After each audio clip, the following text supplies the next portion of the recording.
Vivir es aprender a gestionar el miedo. Cuando aún no hemos nacido, notamos el miedo de nuestros padres y madres a que algo vaya mal en el embarazo. Cuando somos bebés, sin saberlo, tenemos miedo al desamparo, a no comer, a que nos abandonen.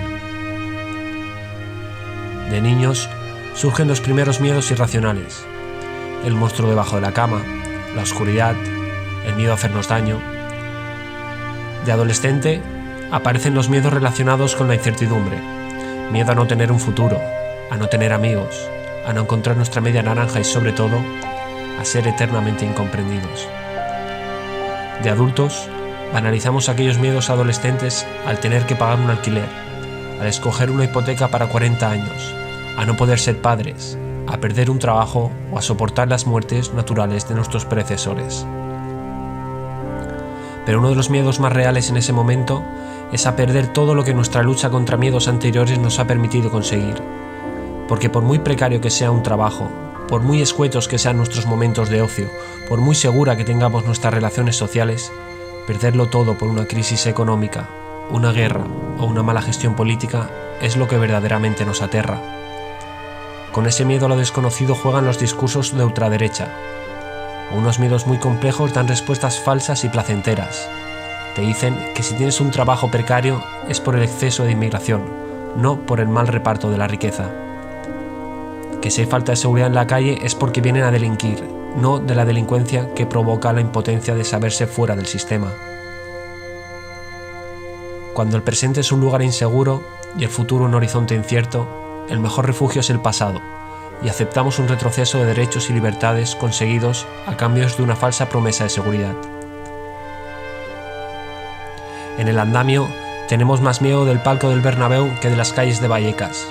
Tenemos más miedo de la corbata que del pañuelo palestino o el yihad. Tenemos más miedo de los dueños de las casas de apuestas que de los ludópatas que hay dentro, de las tiendas de lujo que del mantero que se pone delante. Descubrir nuestros miedos y focalizarse hacia los verdaderos culpables es un trabajo diario, un trabajo de resistencia. Resistencia contra la xenofobia, contra el racismo y contra la aporofobia. Resistir para intentar no culpar a la víctima, aunque todos los cañones mediáticos apunten hacia ella.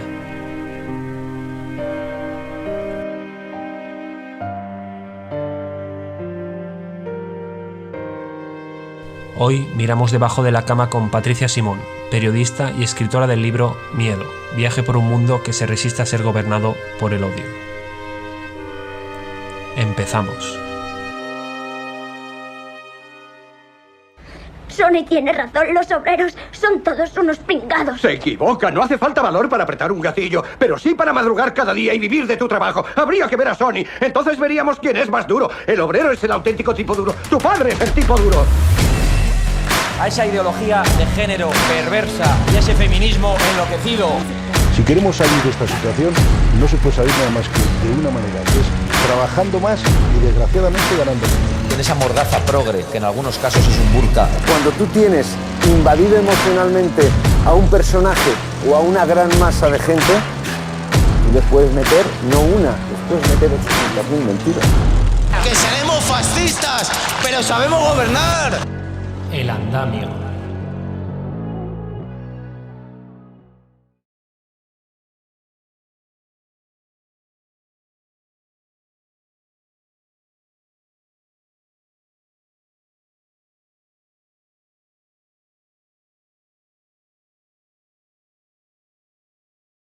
Si el miedo, pero también la esperanza, tuviera cara, sin duda sería alguna de las que nos presenta nuestra entrevistada de hoy en su libro Miedo, viaje por un mundo que se resiste a ser gobernado por el odio.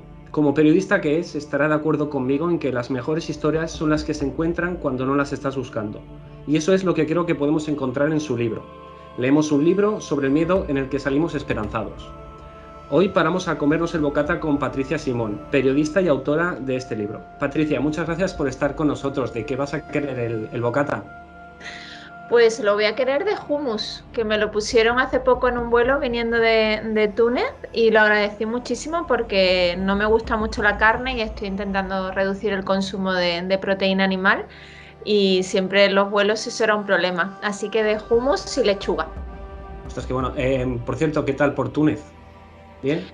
Pues muy bien, muy interesante porque, bueno, con todas las medidas restrictivas que está implementando el gobierno, ¿no? Y poniendo otra vez en riesgo los derechos de las mujeres que conquistaron hace décadas, pues he tenido la oportunidad de conocer a muchísimas feministas y grupos de mujeres interesantísimas que bueno, que son maestras, ¿no? Y que han sido referentes para todos los movimientos de mujeres. Así que en tiempos oscuros también descubrimos a gente muy valiosa y valiente.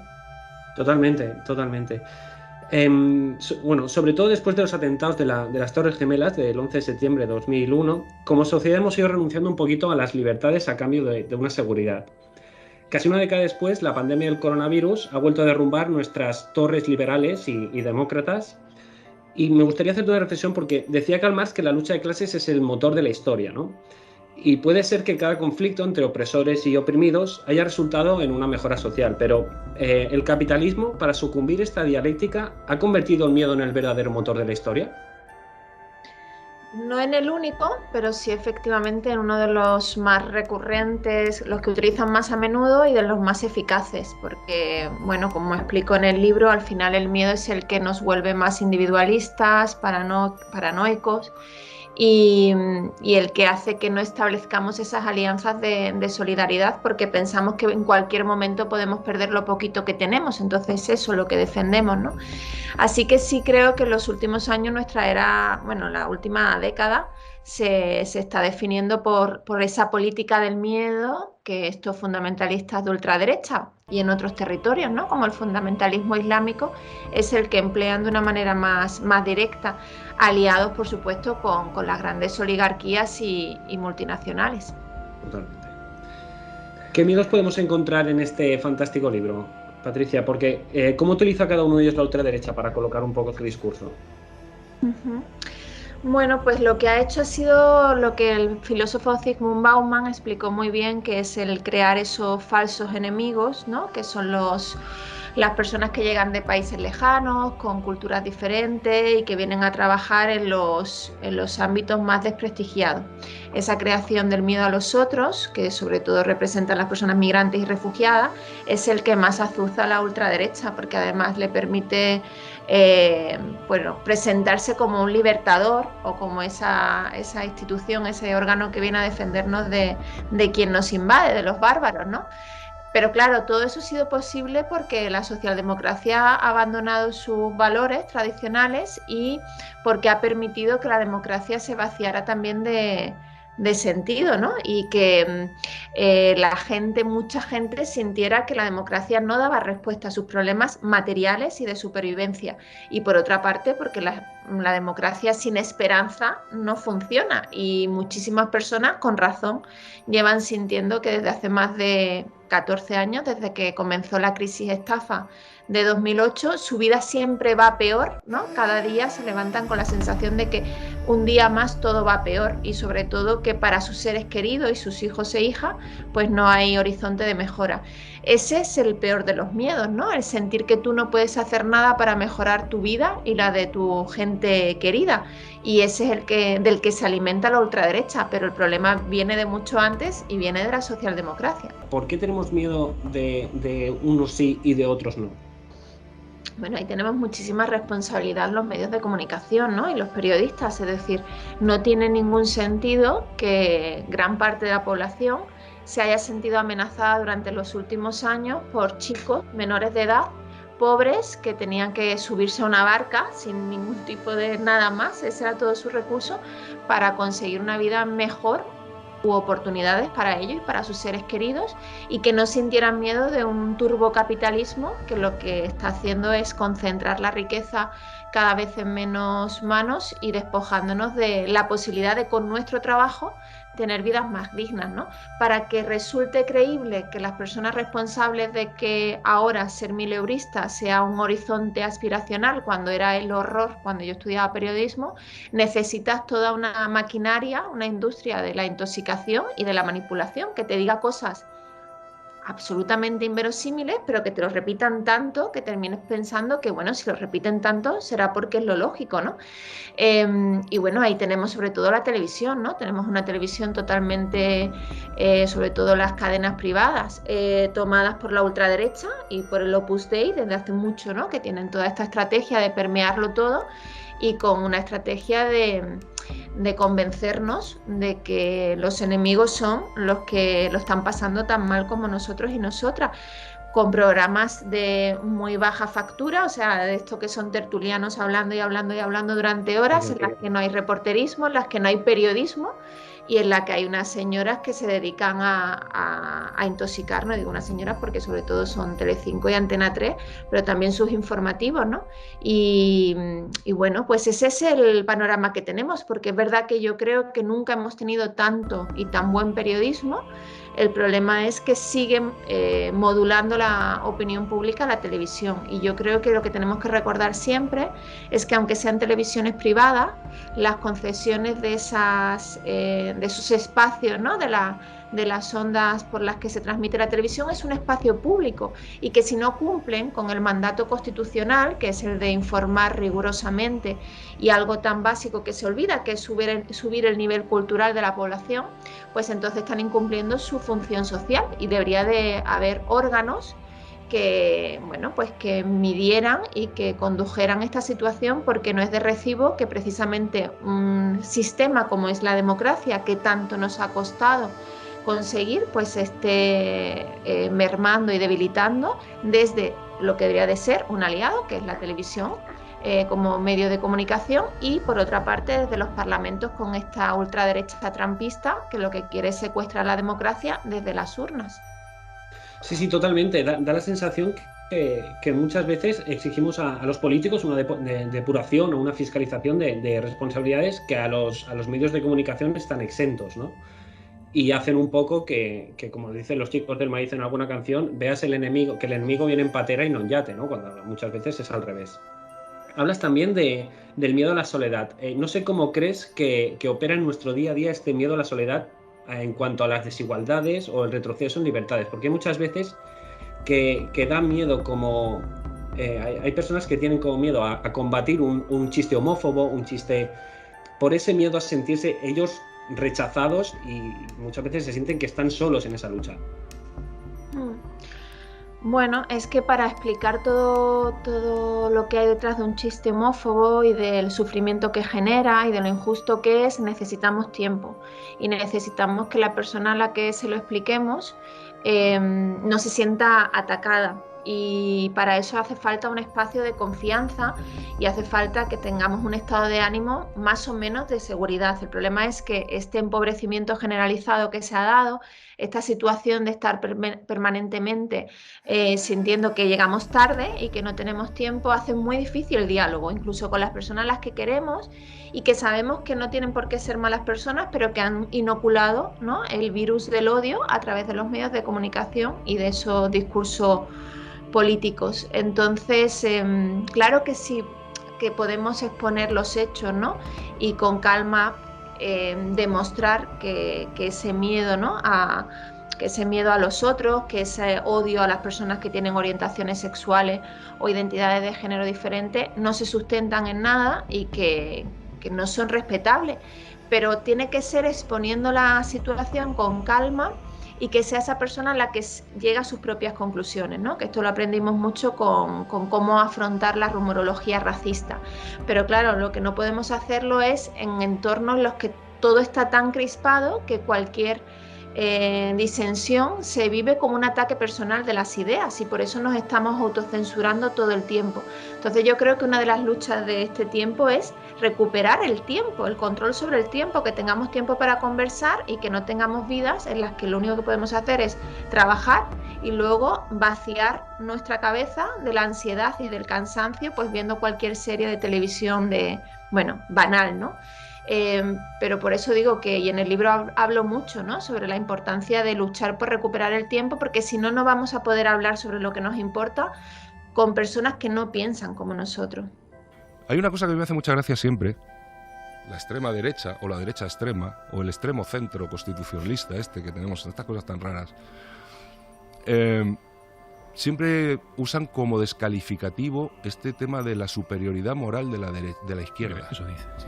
Vale, es que a mí yo no entiendo, pues, o sea, sí, efectivamente, yo soy superior moralmente a cualquier fascista, y a cualquier nazi, y a cualquier homófobo, y a cualquier racista, y a cualquier machista. Y si no lo fuera me preocuparía mucho. Nosotros como individuos y como sociedades tenemos que ser superiores moralmente a los que solo construyen discursos de odio y justifican agresiones a homosexuales, maltrato y crímenes de mujeres, racismo, exclusión de los inmigrantes. Claro, si tú no eres superior moralmente a esa basura, ¿qué eres? Basura. Si tú te sientas, y aquí sería bonito tener un largo debate, me encantaría, sobre el papel que están teniendo los medios en blanquear a todo este tipo de gentuza. Si tú te sientas en una mesa con un fascista, le pones un micrófono, le permites legitimar un discurso de odio y no le desmientes, estás alentando a que un montón de chalados luego salgan en la calle a cazar homosexuales, a que un chalado en su casa maltrate a su mujer, a que haya agresiones racistas. Entonces, ¿yo qué tengo contra los nazis? Todo. Y contra los pseudonazis, todo. Y contra los 10 que se sientan a la mesa con un fascista sin desmontar sus mentiras y por tanto son fascistas, todo. Y hay que tenerlo, si quieres ser una buena persona. Pasa también muchas veces, no sé si estarás de acuerdo conmigo, que cuando haces este tipo de explicaciones o de intentar convencer a alguien de que el camino que está cogiendo no es el correcto, muchas veces a la izquierda se le ataca de que lo hace desde una superioridad moral que incluso crea rechazo y es fruto de votos para la ultraderecha. No sé si estás de acuerdo en ese aspecto. Sí, bueno, eso además es común, ¿no? La ultraderecha hay un libro que yo siempre recomiendo que es Cómo perder un país, de la periodista turca Ece Melkuran, que lo que hace es radiografiar cómo la ultraderecha internacional tiene compartida una estrategia que, entre otras cosas, cuando pide respeto por las ideas, lo que pide es silencio, ¿no? Y la cultura, el conocimiento y la ilustración son los grandes enemigos de la ultraderecha. Entonces, no es una superioridad moral, pero yo creo que sí tenemos que defender que hay una ética pública que no es negociable y que es ser una persona solidaria y generosa y respetuosa, y lo que antes se entendía por ser buena persona es lo legítimo, es lo ético y es lo que se respeta. Y que ser racista, homófobo, machista, clasista y demás, pues no es respetable. Y desde esa base explicar cómo hemos podido llegar a tener que debatir esto, ¿no? Porque estamos teniendo que volver a debatir lo que es, bueno, para empezar, lo que recogen nuestras constituciones y después lo que cualquier persona tendría que se podía defender. Entonces, yo creo que hay cosas que no podemos debatir, es decir, yo no me voy a poner a debatir con la ultraderecha el derecho al aborto, pero sí me puedo poner a debatir con mi vecino porque la homofobia es intolerable, ¿no? Porque al final sí creo que tenemos que seguir trabajando por la convivencia, no podemos darnos por perdidos, ¿no?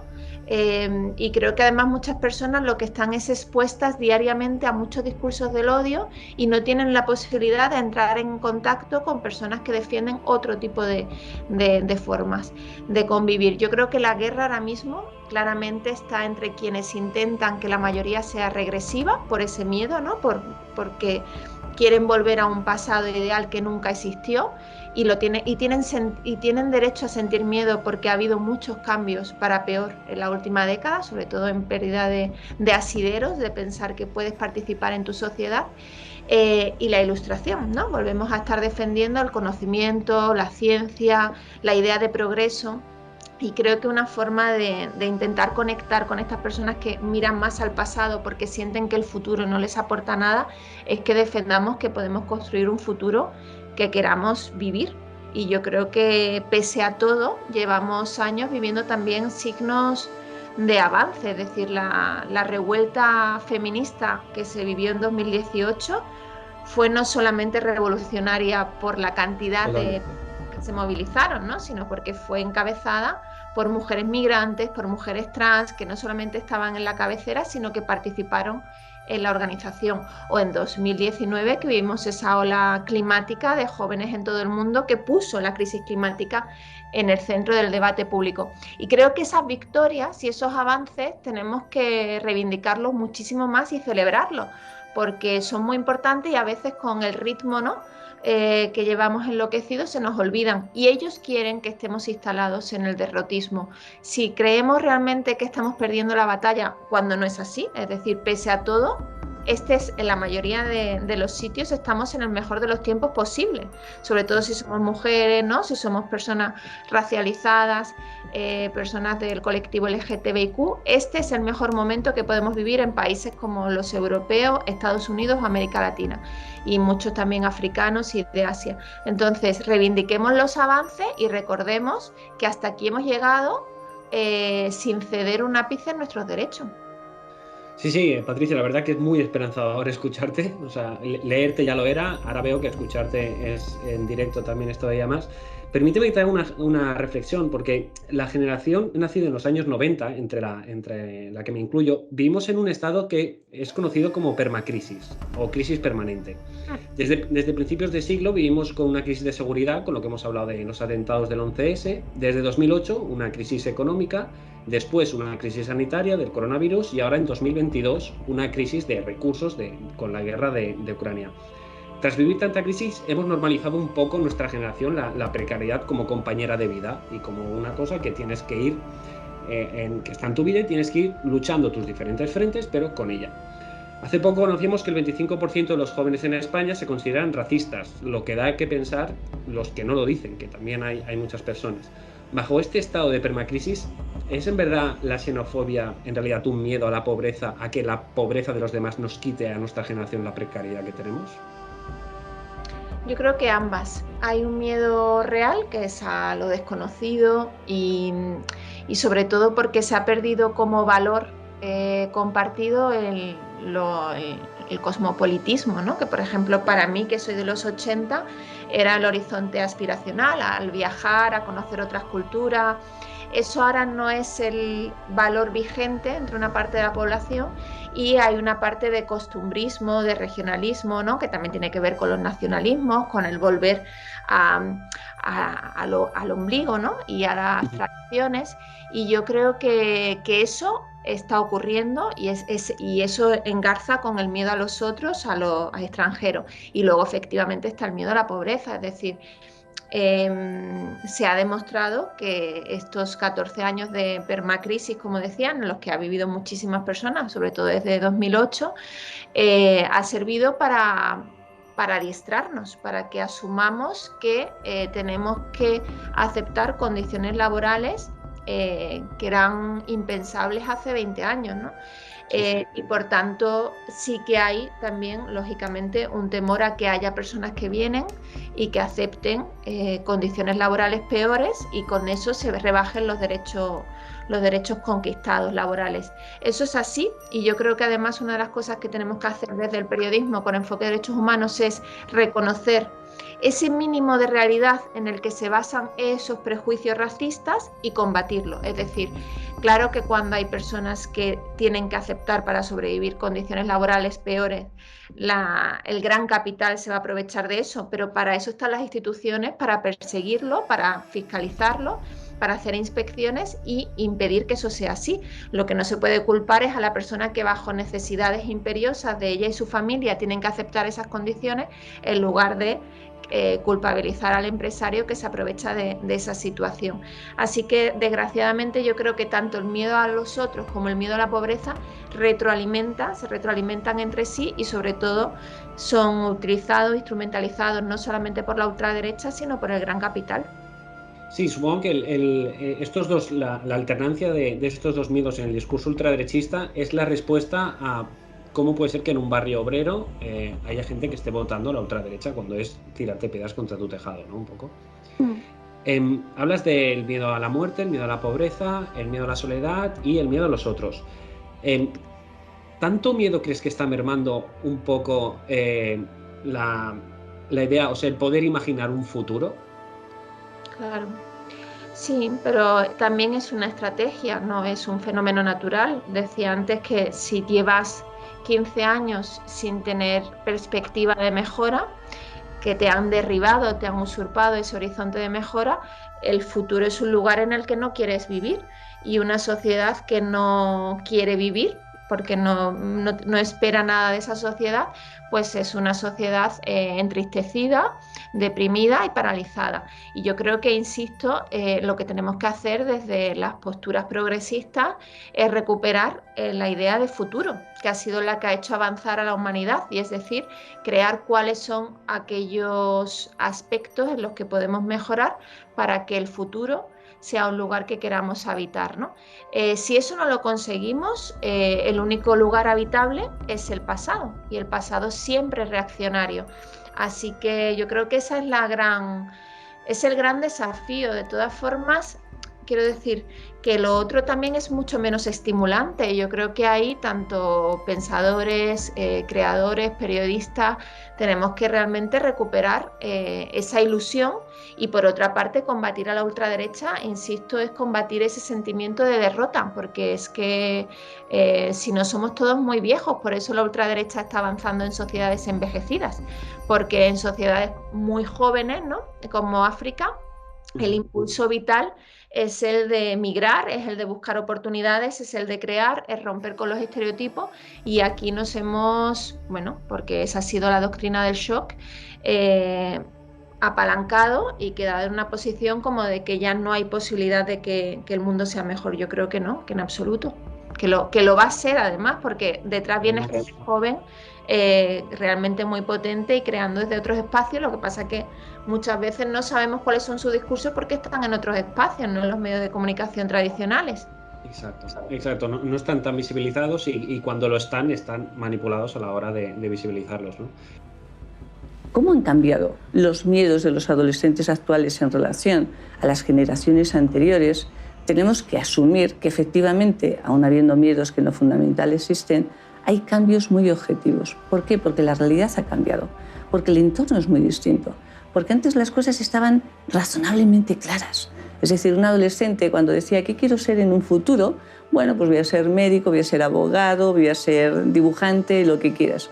Mientras que ahora el principal miedo que tienen los adolescentes es el miedo a la incertidumbre. Les estamos diciendo constantemente que de las profesiones actuales la gran mayoría no existirán cuando ellos lleguen directamente al mercado laboral. Y además están en un entorno de constante cambio. Ellos constantemente están viendo lo que les dicen que tendrían que hacer y lo que se supone que tienen que hacer para triunfar. Y se sienten a veces muy incapaces de poderlo realizar. No sé como sociedad qué herramientas tenemos, porque muchas veces, ahora por ejemplo estamos hablando de los medios de comunicación, pero yo creo que una de las herramientas que tenemos también para combatir a la ultraderecha es la educación. Y cuando me refiero a la educación me refiero en los colegios. No se trata evidentemente de adoctrinamiento, sino de que tenemos que saber quiénes serán los que defienden estas tipo de ideologías. No sé si crees que la educación es realmente una herramienta mucho más potente incluso para evitar que luego lleguen a mayores y voten según qué cosas. Y si sos joven, tienes que saber esto. La vida se te escapa y se te va minuto a minuto. Y no puedes ir al supermercado y comprar vida. Entonces, lucha por vivirla. Por darle contenido a la vida. La diferencia de la vida humana a las otras formas de vida es que tú le puedes dar hasta cierto punto una orientación a tu vida. Tú puedes, en términos relativos, ser autor del camino de tu propia vida. Pero si tuviste un sueño y peleaste por una esperanza e intentaste transmitirle a los que quedan, tal vez quede un pequeño aliento rodando en las colinas, en los mares. Un pálido recuerdo que vale más que un monumento, que un libro, que un himno, que una poesía. Esperanza humana que se va realizando en las nuevas generaciones. Compañero. La educación para mí es el pilar y además es el gran valor republicano en el sentido de que es la que da la oportunidad a todo el mundo independientemente de su contexto social y de los recursos en todos los sentidos de su familia, de tener acceso a los pilares que nos conforman como ciudadanos y como ciudadanas, mucho más que los medios de comunicación, que para empezar a la gente joven y a los niños y a las niñas nunca les tiene en cuenta, no solamente porque a los niños y a las niñas y a los adolescentes se les percibe como proyectos de ciudadanos, no como ciudadanos y ciudadanas de pleno derecho, ¿no? Entonces, en los medios de comunicación no está el mensaje para ellos, y yo creo que es desde la educación donde se puede configurar toda esa ética pública que tenemos que restablecer. Es decir, el problema ahora mismo es que tenemos sociedades tan polarizadas que no hablamos. Cuando hablamos de determinados conceptos no estamos hablando de lo mismo. Es decir, siempre pongo el ejemplo de la inmigración. Cuando yo pienso en la palabra inmigración, pienso en personas con muchas agallas y con muchas ansias por vivir, que son capaces de arriesgar su vida para buscar oportunidades. Y otra persona que en los medios de comunicación que consuma estén divulgando el discurso del odio, lo que van a entender es que son menores que vienen a robarles y a violar a sus hijas y a poner el caos, ¿no? Tenemos que volver a resignificar las palabras desde los derechos humanos y una cultura democrática, y eso es lo que tiene que hacer la educación, educar en esos valores compartidos para que podamos volver a conversar y pensar en que hay cuestiones que, da igual cuál sea nuestra ideología, vamos a compartir. Hablabas ahora de significado, también has hablado al principio de significar un poquito la democracia, y en el libro, permíteme citarte, dices: el periodismo sin capacidad de incidencia de combatir la impunidad se vacía de significado. Entonces, como ciudadano, un ciudadano que quiere decir, vale, me quiero informar bien, ¿cómo podemos realmente tener una buena dieta? A nivel resumen, como periodista sé que es muy difícil esta pregunta, pero ¿cómo podemos tener una buena dieta para no tragarnos un discurso ultraderechista y comprarlo? Bueno, para empezar hay que mirar también quiénes son los dueños de los medios de comunicación y cuáles son sus trayectorias en términos de credibilidad, de veracidad, de rigor. Entonces yo creo que realmente informarse es un trabajo que cuesta tiempo, a veces cuesta dinero si se puede pagar, para que no lo pague Repsol ni Telefónica y lo pagues tú y esté defendiendo tus intereses, y creo que eso debería de educarse también. Es decir, necesitamos entender cuál es el ecosistema mediático, quiénes están detrás como accionistas y cuáles han sido sus hitos periodísticos. Una vez que ya en el colegio eso nos está educando como ciudadanos y ciudadanas, yo creo que la pluralidad también es fundamental, ¿no? Tenemos un problema, y es que muchas veces vamos a los medios de comunicación para que alguien nos cuente con palabras muy bonitas lo que ya pensamos. Y creo que la información tiene que ser rica en matices, salirse de los blancos y negros y representar esa pluralidad de ideas que hay en la sociedad. Entonces, eso requiere tiempo y energía, y el problema es que, como digo, vivimos en sociedades muy cansadas, y como periodistas no le podemos exigir a la ciudadanía que después de jornadas extenuantes pues se lean 5 medios de comunicación y 2 reportajes de Internacional, 2 análisis y 2 noticias, ¿no? Creo que cada ciudadano o ciudadana va a encontrar sus momentos para informarse, y por otra parte creo que los colegios y asociaciones de la prensa tienen un papel fundamental que no están jugando, que es vigilar que los medios de comunicación cumplen con su función y con su deber de independencia. Así que yo recomiendo siempre variedad en la dieta, sentido crítico, y que nos acerquemos a aquellas informaciones que nos resultan desafiantes, porque tenemos que estudiar. Informar es estudiar, y que nos acerquen a cuestiones desconocidas desde prismas que no son los habituales. Totalmente. En este aspecto, ¿las redes sociales tienen un punto en contra o a favor de luchar contra esta ultraderecha? Es decir, ¿es una herramienta que podemos utilizar para luchar contra ella o no? Yo creo que las redes sociales nos han dado la oportunidad de acceder sobre todo a mucha información de otros medios que no son los que consumimos habitualmente, de seguir a personas en cuyo criterio también confiamos, aunque no sea que estemos de acuerdo, pero que nos parece interesante, y que son como prescriptores, ¿no?, de información que consumimos, y a mí eso me parece un servicio público de primer orden. Y luego también estar en contacto con la sociedad civil de muchas sociedades que nos pillan muy lejos. Entonces yo soy una gran defensora de las redes sociales. Otra cosa es la función que tienen los algoritmos, y yo ahí defiendo que las instituciones públicas tienen que exigir que estos algoritmos que están guiados por la inteligencia artificial tienen que ser transparentes, tenemos que poder ver cuál es su trazabilidad y tienen que responder también a criterios de interés público. Ahora mismo la inteligencia artificial y las plataformas digitales que se mueven por algoritmos no están reguladas, por lo tanto lo que hacen es retroalimentar aquellas posiciones más radicalizadas, y nuestra función es exigir la transparencia, pero siempre defendiendo estos espacios como espacios que habrían de ser públicos y regirse por normas públicas. ¿Crees que el Twitter la compra de Twitter por parte de Elon Musk hace de Twitter un sitio más difícil para combatir este tipo de discursos? Hombre, por supuestísimo, ¿no? Porque para empezar no sabemos cuál es su objetivo con esta compra y por tanto lo que estamos viendo es que desde luego no es que Twitter sea un espacio más democrático y donde no impere el odio. Así que sí creo que tenemos un problema de cómo se rigen estas redes sociales. Pero bueno, creo que si esta no es la red en la que vayamos a sentirnos a gusto, pues surgirán otras. Ya estaba surgiendo Mastodon.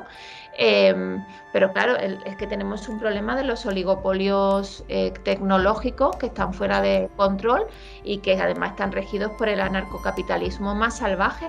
Entonces creo mucho en el pilar del pensamiento de Kant, que es: compórtate como consideras que debería de ser la norma, ¿no? De que tu comportamiento lo que contribuya es a la ejemplaridad y desde ahí que eso debería de ser ley.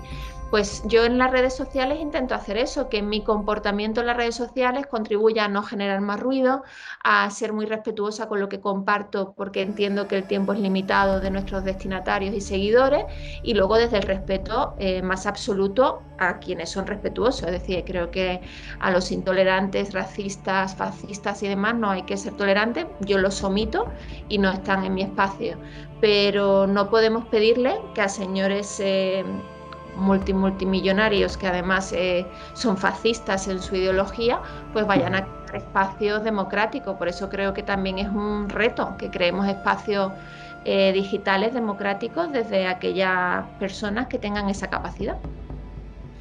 Totalmente, Patricia, es un gusto escucharte, la verdad. Permíteme acabar con una reflexión que citas de Eduardo Galeano, citas en el libro, que dice que la utopía está en el horizonte. Camino 2 pasos, ella se aleja 2 pasos y el horizonte se corre 10 pasos más allá. Entonces, ¿para qué sirve la utopía? Para eso sirve, para caminar. ¿Estamos caminando en sentido hacia la distopía, Patricia? No lo sé, yo creo que hay muchas personas que estamos teniendo voz cuando venimos de trayectorias familiares donde nunca jamás imaginó que íbamos a poder crear, que íbamos a poder compartir nuestras reflexiones, que siendo mujeres de los sures y de personas que ni siquiera pudieron ir al cole, pues esto es milagroso. Y no lo es resultado de un momento histórico, de procesos democráticos y de luchas de muchísimas personas que nos precedieron. Así que yo no creo que vayamos hacia escenarios distópicos. Me preocupa muchísimo la crisis climática, sobre todo, y por supuesto el auge de la ultraderecha, pero creo que nunca como hoy también, además de buen periodismo, nunca se han hecho creaciones artísticas tan interesantes, tan accesibles. Creo que lo que nos puede salvar de este momento y oxigenar y hacer que nuestro entorno sea más esponjoso precisamente es el arte, es el teatro, es el cine, es la literatura, es los creadores como Galeano que nos siguen orientando y creo que ahora eso para muchas personas que no tenían acceso a la cultura lo es. Así que, insisto, pese a todo, muchas personas que nunca jamás esa ultraderecha que ahora quiere caparnos el espacio, imaginó que los nietos y las nietas de quienes fueron sus represaliados íbamos a estar teniendo voz, pues yo creo que ahora que estamos aquí tenemos que reivindicarlo y también reivindicar la alegría. Y creo que es una alegría para mí escuchar a muchos compañeros y compañeras que nunca jamás sus abuelos y abuelas pensaron que podían estar siendo escuchados.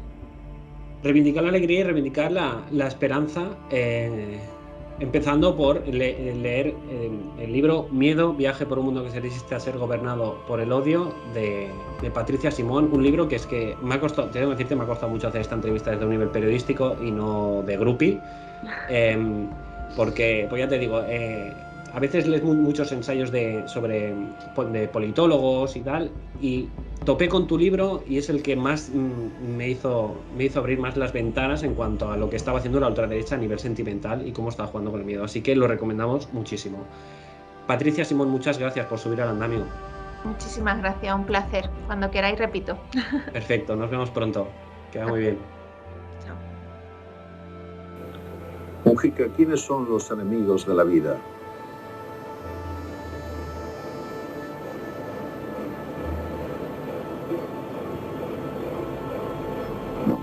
Llevamos adentro. Tus fantasmas. Miedos a ser pobre, miedos a no tener, miedos a la incertidumbre. La acumulación genera miedos, cultura de miedo.